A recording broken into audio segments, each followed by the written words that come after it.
Good morning, good afternoon, and good evening, everybody. Thank you for tuning in to another Supatease video. And the midnight Q&A has concluded, and PvP was in fact included in it as well. And there are some very big changes and improvements that they are going to be looking to add to World of Warcraft that are going to completely reshape the combat, reshape the experience as a whole.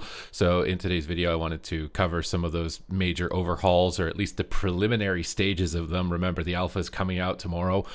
So a lot of this is probably likely to change, subject to change, and probably will change, but I will, go over that information with you as time passes on.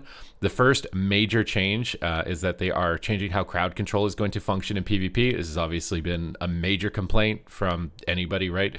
For any skill level, from new player to content creator to pro player to BlizzCon champion. They're going to be making crowd control only have 2 DRs. So you can only be polymorphed twice, and then you'll be completely immune to anything related to the polymorph DR. And this is the same for roots. It's the same for everything. So you're not going to hopefully be just CC'd over and over and over and over and over by these tiny little micro CCs, I think is the goal with this.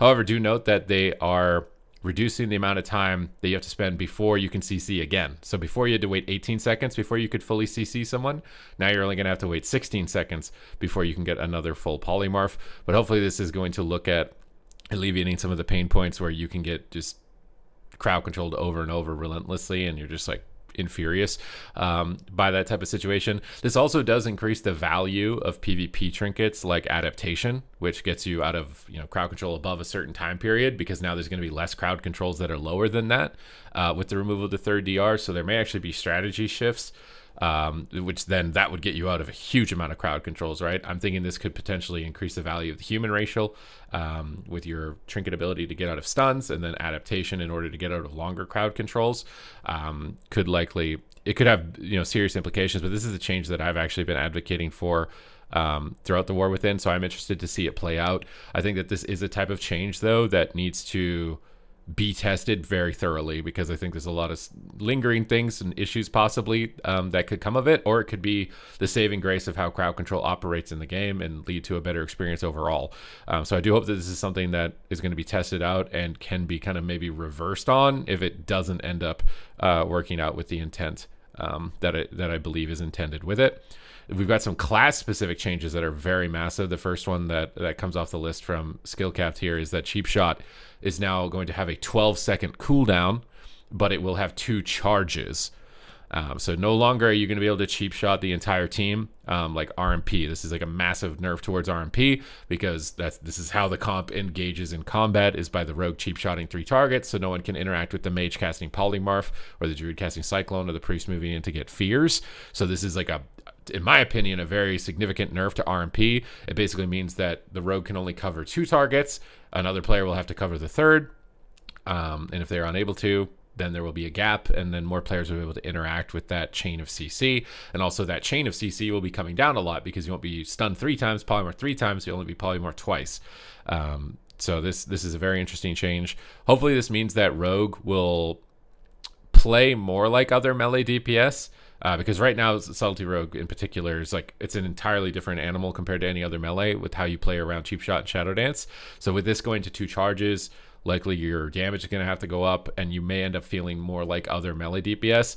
Pros and cons to that, obviously, right? Because it is kind of cool that it's unique, but at the same time, is it too gimmicky or cheesy or frustrating? And that main mechanic has been why it's the same thing with Outlaw Rogue with Cheap Shot, maybe to a lesser extent Assassination due to its frequency of being able to cheap shot. But this is a very integral core change to the game that's likely going to impact RMP most significantly. The next thing is that this one was strange to me. I don't know if this was influenced from Mists of Pandaria, but Nature Swiftness Cyclone is coming back, but it's only for Resto Druids, and it's through a PvP talent listed here. So Nature Swiftness will affect Cyclone, but it will have a longer cooldown. It'll be increased by 10 seconds. I also want to note that Nature Swiftness is a major recovery mechanic for Druid. So this is your number one way of coming back in a fight. So if you're going to use it on a Cyclone, you lose major recovery in that regard. And that's assuming that the tuning stays the same. We're already seeing leaks of talent trees and major class reworks and some major ability removal that we're going to be looking at in this video. So maybe the class functions entirely differently, and maybe you're just going to have to Cyclone, right? I feel like for Resto Druids, back in TBC, older iterations, you had to Cyclone to stop damage in order to recover. And maybe this is them trying to lean into that and give you like a little bit of some crutches to try and get in to be able to get Cyclones in those types of high intensity situations. But it also means that Druid within the domain of RMP having instant CC, that's very potent. That's a really strong combination to consider. So we are seeing massive things. For Midnight, I think a lot of people were wondering, is this just going to feel like a patch? Is it going to feel like an actual expansion? These are types of changes that are expansion level. This is like entirely game-breaking functional changes so far, and these are just like the initial scalped out changes. This isn't even the meat and potatoes. This is just the initial preliminary stage. The next one is that there's a new PvP talent for priest specs. You're gonna get really excited about this initially and then probably very disappointed as a priest player, especially a shadow priest player, as we move down for the changes. But this is a new PvP talent called Psychic Shroud, which is basically just nullifying Shroud. It's a play on that. So when you use Psychic Scream and you hit one player with it, you will go CC immune for 1 second. I believe it's for like 4 seconds. Oh, it's 15 seconds. You'll go CC immune for 15 seconds, but note that if you have a CC applied to you, it will remove that shroud, which means that players will have to dedicate a select amount of resources to remove it to then CC you.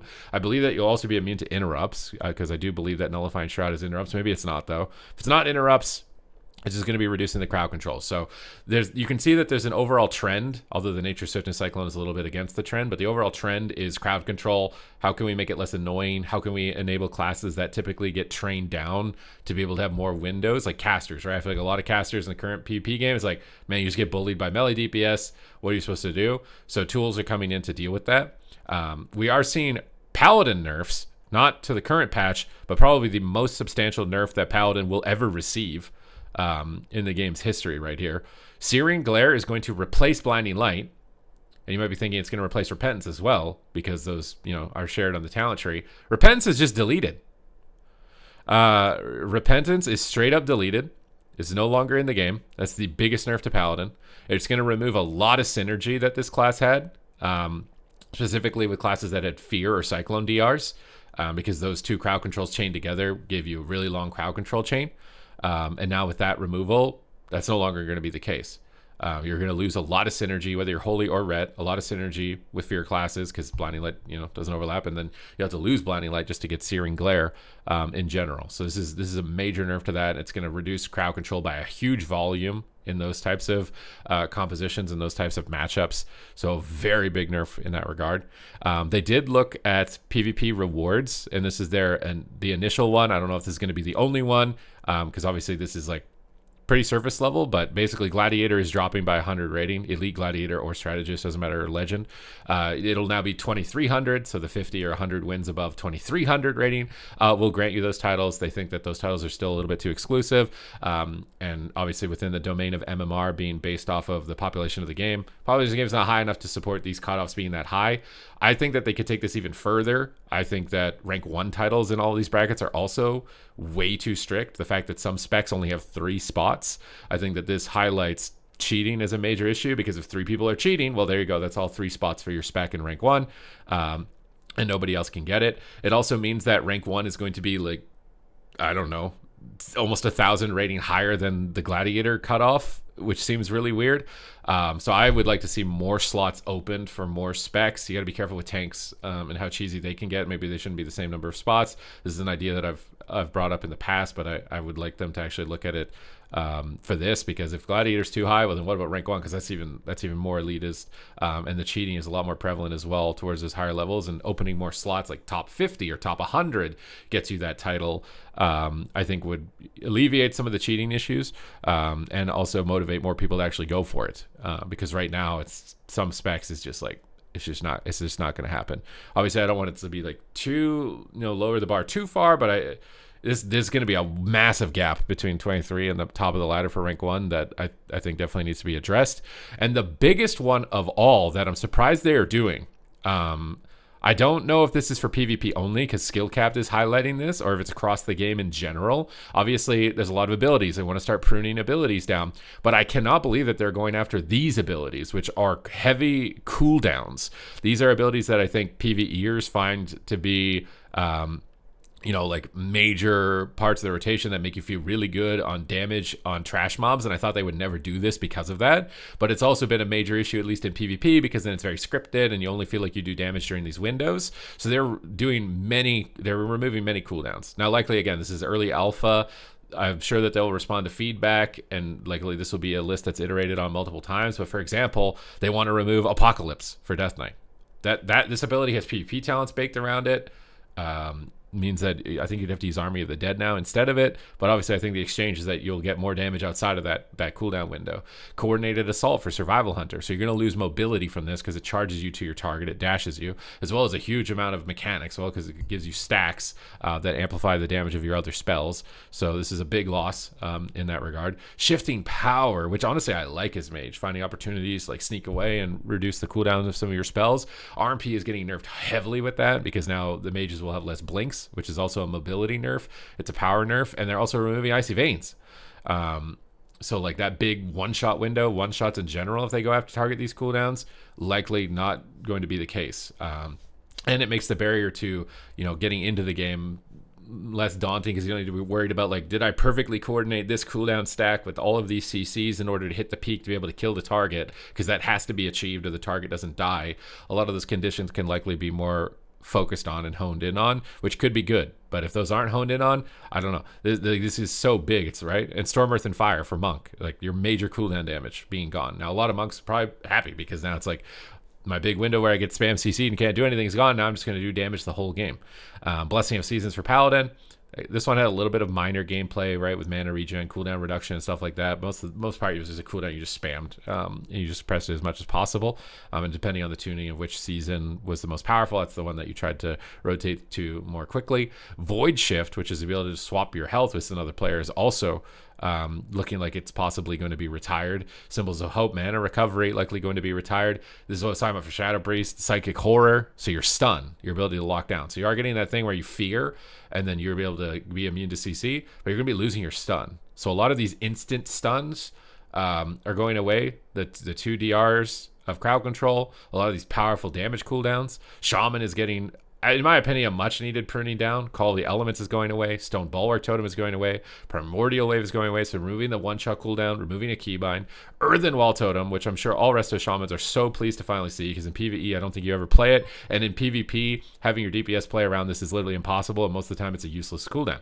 So I think you're probably pretty happy with that removal. And I think Shaman was like one of the biggest culprits when it comes to ability bloat. So I think they've targeted some here that are wise to target. For Warlock, Amplify Curse, which is one I personally think is a good one to remove, because it either just gives you like this really powerful permanent Curse of Tongues or Snare, and it's really oppressive. You can't decurse or remove it, and it's an extra keybind. So I think that was a good one to go after. This one was surprising. Thunderous Roar and Warbreaker. I could somewhat see Thunderous Roar, but Warbreaker has been like your core thing. They just baked Sharpened Blade into that. So does that mean that Colossus Smash still exists because those two, replace each other? Or does that mean Colossus Smash is also gone? There's some, unanswered questions, some room there that definitely needs to be addressed, because what does that mean for warriors? Every Mortal Strike just going to slap? Are you just going to be TBC warrior where every global you press just takes half of someone's health? This is a complete overhaul. This is just like the initial stages of a complete overhaul. We will have to see like the knee-jerk reaction to this, especially I think from the PvE community, because if these cooldowns are removed in PvE, which you would have to remove them in PvE to remove them in PvP, unless there's going to be a complete different PvP set with cooldown interactions from PvE to PvP, I'm feeling like that could have some major outcries. And obviously the new PvP title is the Galactic Gladiator. So it's going to be Galactic Guardian. You got the Galactic Gladiator coming in. Now there's leaks, data mining of talent trees as well for classes that I want to review, but it's obviously a lot of information to go over in one video, so those are likely going to be stretched out over multiple videos, because it seems like we're getting complete overhauls. This is nothing like the game is at the moment, which is honestly what Midnight needed, I think, for a lot of people who play PvP, but maybe not even just PvP, right? For new players who are trying to get in for the first time, this is likely going to lower the barrier, lower a lot of frustrations. I do hope that there's more, especially with like reward structures. I think that's like a good first step. To remove the cutoff down by 100 rating, but I definitely think that it could be fleshed out even further than that. But let me know what your thoughts are in the comments down below. Thank you guys very much for tuning into the video, and I will see you in the next one.